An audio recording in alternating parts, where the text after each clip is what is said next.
Alicia here from Laughing Moms, and I am finally starting on my pantry. So I was supposed to start this project like, I don't know, 2 months ago, but having a new baby has worn me out and she likes a lot of attention and I like giving it to her. So we're just now starting. I'm gonna open this door and you're gonna be appalled and think that's the worst thing I've ever seen. It's what my pantry looks like right now. To be fair, because I knew I was going to be doing this, I haven't been tidying up in there very much, so it's in a pretty bad state right now. But this is the before. It's probably going to take a couple days to actually complete this project because of the painting and the drying time and steps that we're taking. But I'm excited because the vision in my mind is awesome and I hope it comes out that way. So here is the before.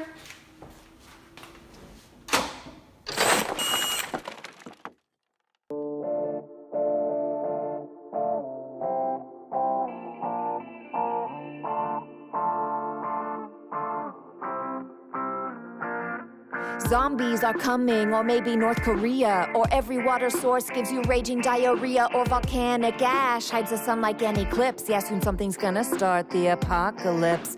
So listen to our words, we have some advice to give. These are the things to have on hand if you want to live. Tampons and bullets and toilet paper, these are apocalypse currency staples. Yeah, certain things make the list of things to have in the apocalypse, like food and water and lots of guns for your daughters and your sons. Band-aids, bug spray, fishing line. Stock up now while they're What?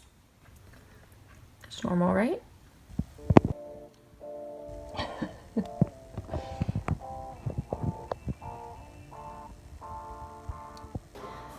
So probably the worst part about this whole process was having my pantry contents puked all over my kitchen for a little over a week. It was hard to deal with, just added chaos and stress, but it was very motivating to finish, so, you know.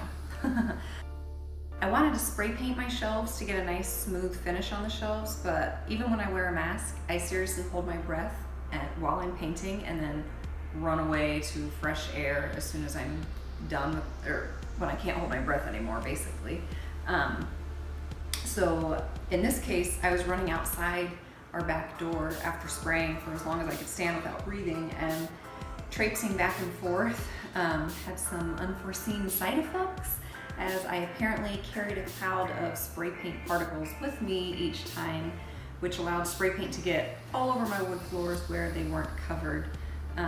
But I did manage to get all the spray paint off of my floors using baby wipes and this wood cleaner and a lot of elbow grease. But it probably would have been better just to actually cover the entire kitchen area with plastic so that that wouldn't happen. My husband ended up doing the touch-up spray painting where I had missed some spots because he's fine just wearing the mask and using the spray paint. He doesn't hold his breath. And when he did that, I actually held the plastic up around the door frame while he spray painted, and no spray paint got on my floors that second touch-up time. But even with the problems faced with spray painting, it was still a nice fast finish. I would recommend it if you are able to protect the surrounding areas. I ended up waiting more than a full day to be sure that the spray paint was dry because I had to tape it off to paint the surrounding walls black. And I didn't film that process, unfortunately, but I did tape off the shelves and the trim while I painted everything black in there. Hi guys, it's Alicia here from Laughing Moms, and I'm with one of my very favorite people. This is Charity. She didn't know she was going to be on camera today. She just showed up, and we actually are like patriotic twinsies, and we're liking that because we're working on something very all-American apparently. My pantry makeover, which I've been working on all week. You can still see where my pantry puked around my kitchen. It's going to be a job after this, but I'm on like the third of 4 steps in this process. So I've already painted the shelves, painted the sidewalls, and now we are going to be installing pre-pasted wallpaper, which I've never done. So you are going to be learning right along with us or laughing at us if you already know how to do this. But I love this print that I got. It's an antique newspaper made by Chesapeake, and we actually got a couple of these rolls sponsored by Steve's Blinds and Wallpaper, which is super awesome, and we're so grateful for them, and you should check them out because they by far have the lowest prices on this particular wallpaper. If you hear people talking in the background, my husband has a bunch of guys upstairs in his man cave for some MMA fights tonight, so sorry about that. But Brewster Home Fashions, I don't know if they're the distributor of this or what, but they have a lot of really useful information online for the supplies that you'll want, and I'll actually copy a link to that. But we will get started here and hope this goes really awesome, because it's, in my head it looks so amazing. So let's see if we can do it. Okay. The supplies list for wallpapering said to get a water tray, which I could not find anywhere locally, and I didn't have time to wait to order one because, again, everything was spewed all over my kitchen and I couldn't wait any longer. But there was a very helpful worker at Lowe's who told me he had installed wallpaper for years, and if we were just doing a small area, he recommended just using a sponge to wet the paper with out of a bowl, and that's what we did, and it ended up working well for us. The tools we ended up actually using were the pre-pasted wallpaper, a large bowl of water, a large sponge, a nice utility knife, a wallpaper smoother, a measuring tape, a level, a pencil, baby wipes, a paintbrush, and wallpaper paste, because the pre-pasted wallpaper didn't seem to be sticky enough. We started the install on a Saturday night, but only got a couple of pieces up because we were new and still figuring it out. And we ended up leaving it until Monday to finish. And after waiting a day in between the first sheets going up, we checked the adherence of those first sheets, and they were not stuck to the wall as well as we wanted them to be, especially because I never, ever, ever wanted to pull everything out of my pantry to do this again. So I wanted to make complete sure that they were stuck to the walls and not coming down. So maybe it was overkill, maybe they would have stayed, but just for my peace of mind and knowing I was just doing it once, we went ahead and used wallpaper paste also. But we still had to wet the wallpaper with a sponge to make it pliable enough to be able to hang it on the walls in the first place. It's very kind of stiff and almost rubbery feeling before you wet it, and then it becomes much more pliable and easy to maneuver and manipulate when it's wet. Okay, so I looked for many videos on putting up wallpaper, and I didn't find that many good ones for people who had no idea what they were doing. So hopefully this video will help someone else who has no idea what they're doing. But I'm going to tell you exactly what I did and hopefully save you some headaches. To make sure the wallpaper hangs straight, you're supposed to make a straight line about 1/2 inch smaller than the size of your wallpaper. So the wallpaper I used was 20.5 inches. It's like they do this on purpose. They give you an extra 1/2 inch, 20.5 inches wide. So my husband actually measured for me a straight line down in between all the shelves in my pantry at 20 inches from the corner of the wall. So when I went to hang it, and I had to do this on 2 different corners. When I went to hang it, I took the right side of the wallpaper and lined it up with that straight level line. And then it overlapped a 1/2 inch onto the side wall, and I used the wallpaper smoother and the utility knife to score that and cut away the excess, just like I cut away the excess at the top and bottom. Okay, so it says not to overwork it, like to rub it out, but not to overwork it. And it said there will still be some air bubbles, which you can see there are some. I don't know what is an acceptable amount of air bubbles. I'm hoping the amount of air bubbles I have is an acceptable amount. It says that it will, they'll kind of go away as it dries, but I don't know, it makes me nervous. It also does say to cut away the excess, and then cut away the excess paper, and then wipe away the sticky residue before it dries. So it does take a little time to dry. At first it felt like it wasn't going to stick, but it's feeling more like it is sticking. So I'm going to attempt to cut that away with the X-Acto knife and not cut anything else important. Wish me luck. When we got to our second corner, however, the 20-inch lines that my husband had so kindly drawn for us, we realized they weren't going to work because the pattern would not line up to the pattern on the wall next to it. We measured it all, and we actually needed to redraw a line that was about 13 inches away from the corner so that the jutted corner patterns would match. And this took a lot more brain power than I felt like I had at the time, being sleep deprived.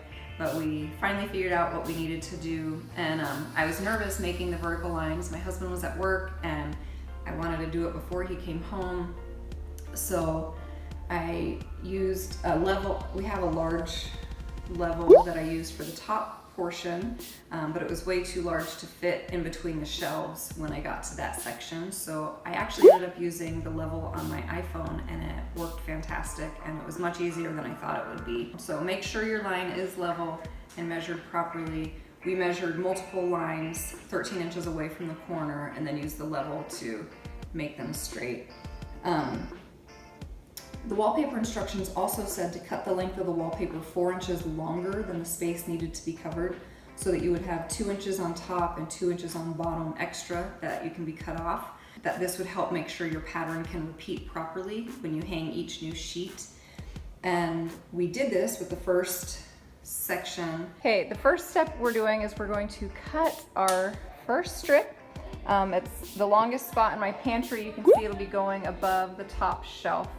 And it's just about 4 foot 1 inches, but they recommend adding 4 inches to the total length. So that's what we're doing. We rolled it out and we're going to cut it. We had to make so many cuts because we were installing in between multiple pantry shelves. We had to make many vertical cuts. And we realized that at least with this particular pattern, we could have only added about 1.5 to 2 inches. We could have only added that much to be cut off when we measured our vertical lengths. But once you start your project by cutting off a certain amount, you're gonna have to continue with that if you have multiple cuts like us, because then the new pieces won't be able to match up pattern-wise. So we had a lot of waste, and we actually ended up running out of wallpaper on the bottom right corner, the last section to be papered. We literally were digging in the trash for scrap pieces of wallpaper because I did not want to have to order another roll of wallpaper to finish a little square area, but that little square area has like 500 little strips of wallpaper on it. But you can never tell. We actually did a good job of lining that up. And you don't even see it because I have a bin in front of it, but I wanted it to be perfect anyways. As we neared the end of our wallpapering project, we felt we had reached a near expert level in our skills and application.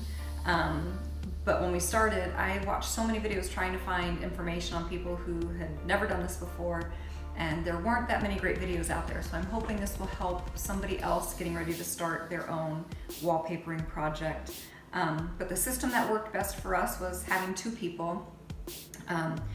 Charity wet and cut the wallpaper strips, and she said that it worked best to dab the wet sponge on the strips instead of wiping it across the wallpaper like you saw us do in the beginning. And she got really good at cutting and recognizing the patterns, how they needed to line up. And while she would be doing the wetting and cutting, I was applying wallpaper paste to the area that I was getting ready to place the new strip, and then I'd be applying the strip and smoothing it out with the wallpaper smoother tool. You'll want these things when the world ends. And don't forget lip balm and maybe sunscreen. With all of these things, you'll be apocalypse queen. Get some gloves, a multi-tool, and a map. Cause cell phone apps won't work worth crap. Flashlight, batteries, lighters, and soap. Get it now while there's still still hope. A horse would be great, chicks and cows would be grand. You'll get stinking rich because of supply and demand. Even though you don't smoke, cigarettes will be gold. Then scoring the excess edges with the utility knife while using the wallpaper smoother tool as a guide, which I also used as a guide to then tear along the smoother tool and tear off the excess wallpaper. And this helped immensely in getting nice, clean lines, and I highly recommend it.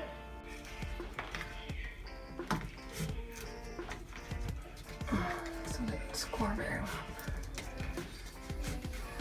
It's a good example of why to use this thing. Corners were definitely the hardest to cut and get straight, but using the wallpaper smoother tool really helped in getting the excess paper out of the corners. After doing the major corners, the rest of the install actually went pretty quickly. Another thing that I noticed, at least with this particular wallpaper, is that it has a certain amount of give and stretch to it, which is something you'll just have to feel and get used to as you match up your patterns. And you don't overlap the strips, you just butt the edges next to each other, which seemed like it would be more difficult in my mind as I had read about it, but doing it actually was pretty easily when putting it together in the application process. I began this project on May 9th and had everything in its place and labeled by May 22nd. So it did take quite a while, but the end results are so worth the time and stress and chaos that happened in between. When the world ends, you rule the vigilantes if you stock up on these things in your pantry. And you can really up the ante with the fresh supply of clean underpanties. And it has now been, like I said, 7 weeks since I started and 5 weeks since I completed my pantry makeover, and you can see how well the organization has held up. So my daughters and I all eat gluten-free and dairy-free. My husband does not. This is his junk food here. And what I really like about this is it actually has helped save us money, because we look in here and we see what we need to get, because it's very obvious what we have and what we don't have and what we're low on. For instance, my husband went a little crazy buying some mandarin oranges. We don't need any more mandarin oranges right now. I also went a little bit crazy buying some potato chips. We don't need any more potato chips now. And I am low on pasta. The first canister is empty now, so I know I could get a little bit more pasta. It has just been really, really nice. We see how much cereal we have. We used to always have like multiple boxes of the same type of cereal. 2 of them would be open because kids just open them and don't pay attention to if there's already one open. And so that's been really nice. Yeah. So my kids actually know where things go. They help put groceries away when they come. They can ask me if they don't know where something is, and I know exactly where everything is now in here, and it has been really, really nice. Yeah, I love my pantry. Did I tell you that? I love my pantry. I love how the wallpaper came out. Even my husband will stand here. He's like, I can't even see the seams. You did such a good job. And I even know where the seams are, and I can barely see them. So that makes me really happy. Thank you, Charity, for your help. I couldn't have done it without you. Yeah, really, really like how it turned out.